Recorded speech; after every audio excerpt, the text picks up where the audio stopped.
Welcome, everyone, to this week's episode. We are going to be talking about the topic: Are you addicted to stress? And of course, no one wants to be addicted to stress. But once you hear how it shows up in your life, how familiar, how common it is, you might be questioning, oh my goodness, am I addicted to stress? So I heard this concept very recently, maybe in the last 6 to 8 months, of people being addicted to stress. And I was just like really put off by this idea that people would be addicted to stress.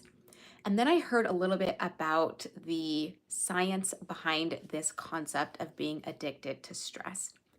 It always comes back to childhood. So if you think about your childhood, if you had a chaotic or stressful childhood, you didn't know anything else. You didn't know that this was not healthy or that it was toxic. You just thought this is the norm, this is the baseline. So, based off your childhood, you created a baseline of what your nervous system expects. And not only what your nervous system expects, but what your nervous system will attract. So, how that shows up in your life is adding more stress to things that don't need to be stressful, adding more chaos, uncertainty to areas in your life that actually don't need to be stressful, chaotic, or even uncertain. And it's very sneaky and it's very under the radar. So, here are some signs that you are addicted to stress. So, the first one is avoiding responsibilities. And this is not like you don't do your responsibilities, but this is more of like avoiding, you push them aside. You're not really showing up the way someone who isn't addicted to stress and chaos. So, let's just use money because we all know we want to have a better relationship with money. So, this can show up as paying your bills like on the day that they're due. So like you're waiting until the last minute to pay your bills or even past due. So these are all huge signs that you're addicted to chaos. So instead of just paying when you get the bill in the mail, you're like, "Oh, I'm going to wait. I'm going to wait. I'm going to wait." Don't worry, I am guilty of this as well. I'm like, "Oh, I've got a few weeks to pay that. I'll take care of it." And then you get the phone call, you haven't paid your bill, pay it today or something's going to happen. You're like, "Oh my gosh." And then what happens? Stress and chaos show up. So if you start to avoid the responsibilities that you know you need to do, those are signs that your nervous system is addicted to stress and chaos. So another one can be taxes. We all know tax season just happened. Did you do your taxes in January or did you wait to do your taxes in April, right before the deadline, right? We get 3.5 months to do our taxes.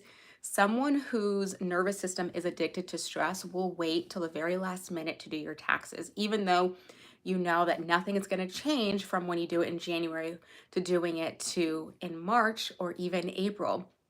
But your nervous system is trying to create more stress and chaos where there doesn't need to be stress and chaos. So, another one is avoiding looking at your bank account. So many people I've talked to don't even look at their bank account. They're like, I don't even know how much money is in my bank account. I don't even know how much is on my credit card. So, avoiding these everyday things, such as paying your bills, looking at your credit card, looking at your bank statements, that is adding more stress and chaos because, again, it fuels the uncertainty. So think back to your childhood. Where was there a lot of stress and chaos? Was it around money? Was it around food? Was it around cleanliness? Do you have an unorganized house, a disorganized house, because it adds more stress and chaos? So then you can't find the things you need to find because then again, if I'm constantly looking for something, I'm constantly adding stress to my plate.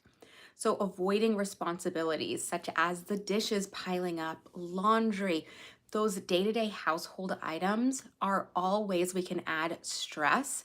So, what we can do is release the stress by asking ourselves, where am I adding stress where it doesn't need to be stress? Okay, so that's like the first one is avoiding our responsibilities.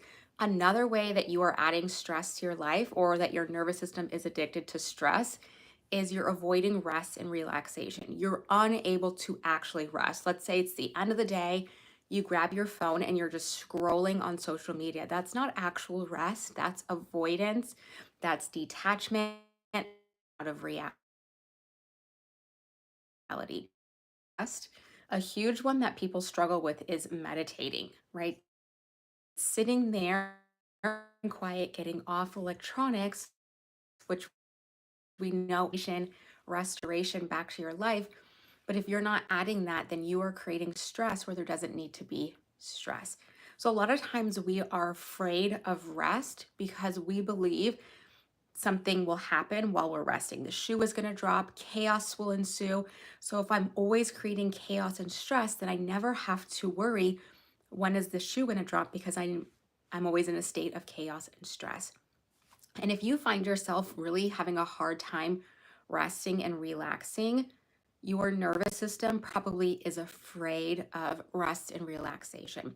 So there might be some memories around your experience of getting in trouble. Like, let's say your parents came home and you were resting and you got in trouble for not having such and such done. So, you might have a fear around rest and relaxation because your brain has now linked with your nervous system that rest means getting in trouble, means unexpected, means I can't control. All right. So, if I never rest, then I can never get in trouble. It's like this go, go, go cycle.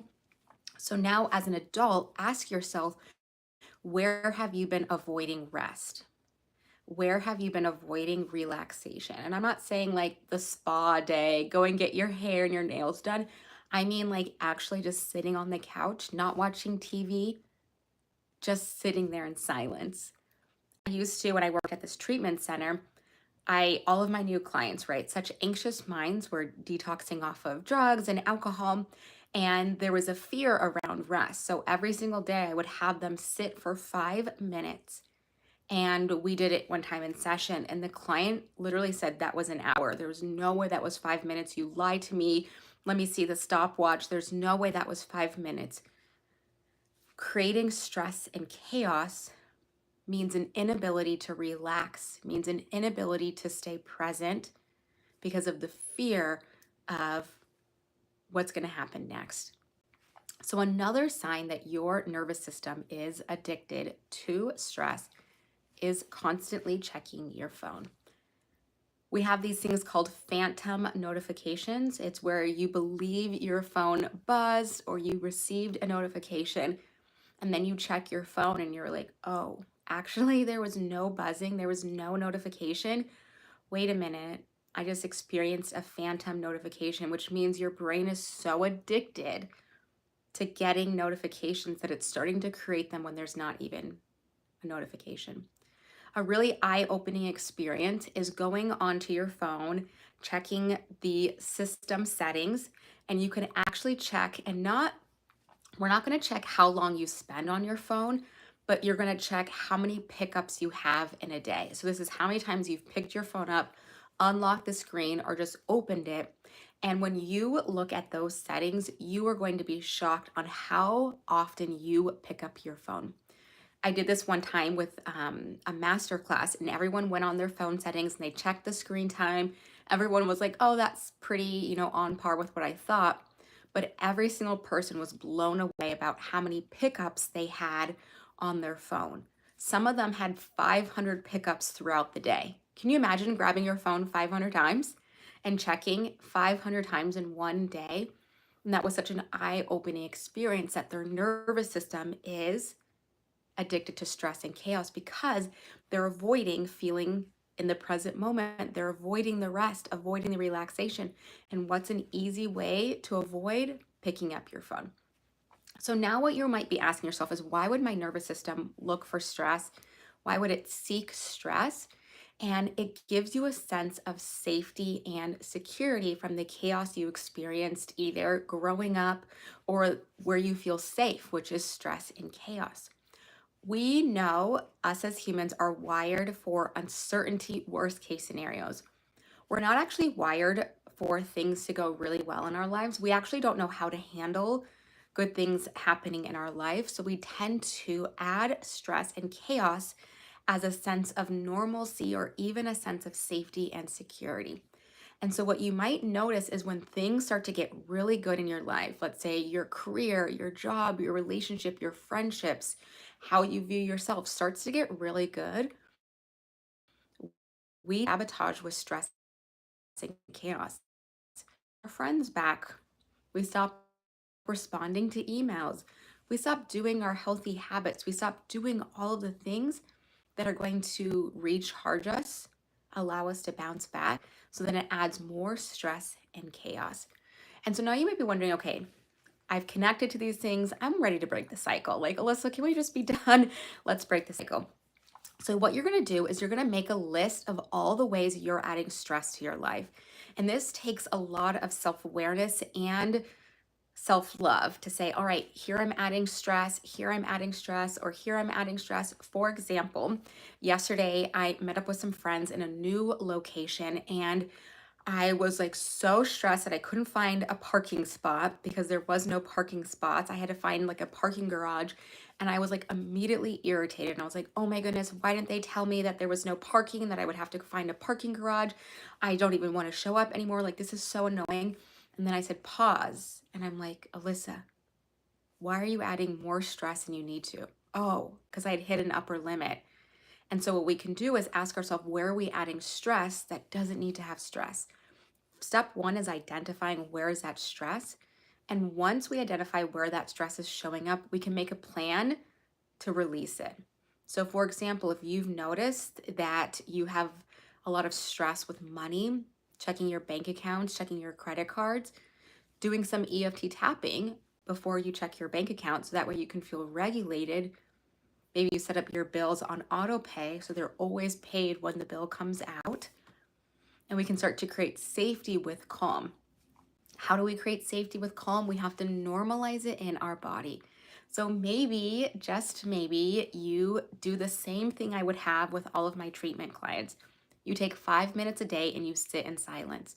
No phones, no music, no distractions. You just sit in silence and see what comes forward. Oh, you might have a panic attack. That has happened.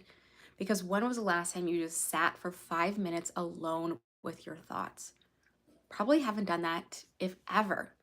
And so what you can do is start to practice safety and calm, that is normal, and not only normal, but it is okay to not attract stress, not to add stress in your life. Another thing you can do is embracing rest and relaxation. So, incorporating rest and relaxation throughout your day is going to train your nervous system that this gets to be the baseline. Stress is no longer the baseline, but rest and relaxation is the baseline. Taking deep breaths throughout the day, practicing mindfulness, accessing your five senses, doing some EFT tapping, getting outside and just looking at the clouds or the rain or whatever the weather is. Those are all different ways that you can regulate your nervous system in real time. Step one, making a list of all the ways that you're adding stress to your life.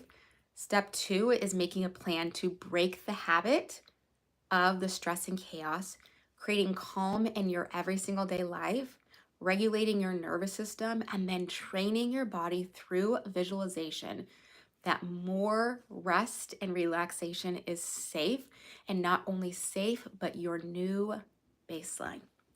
So let me know how you are feeling after this episode. Did you connect or resonate with any of those stress cues or those stress signals? There's also so many other lists that I could go on, but really just ask yourself, where are you adding stress in your life that you don't need to be experiencing stress? Then make a plan to break it. And before you know it, rest, relaxation, regulation will be your baseline. Thank you so much for tuning in to this week's episode. I'll see you guys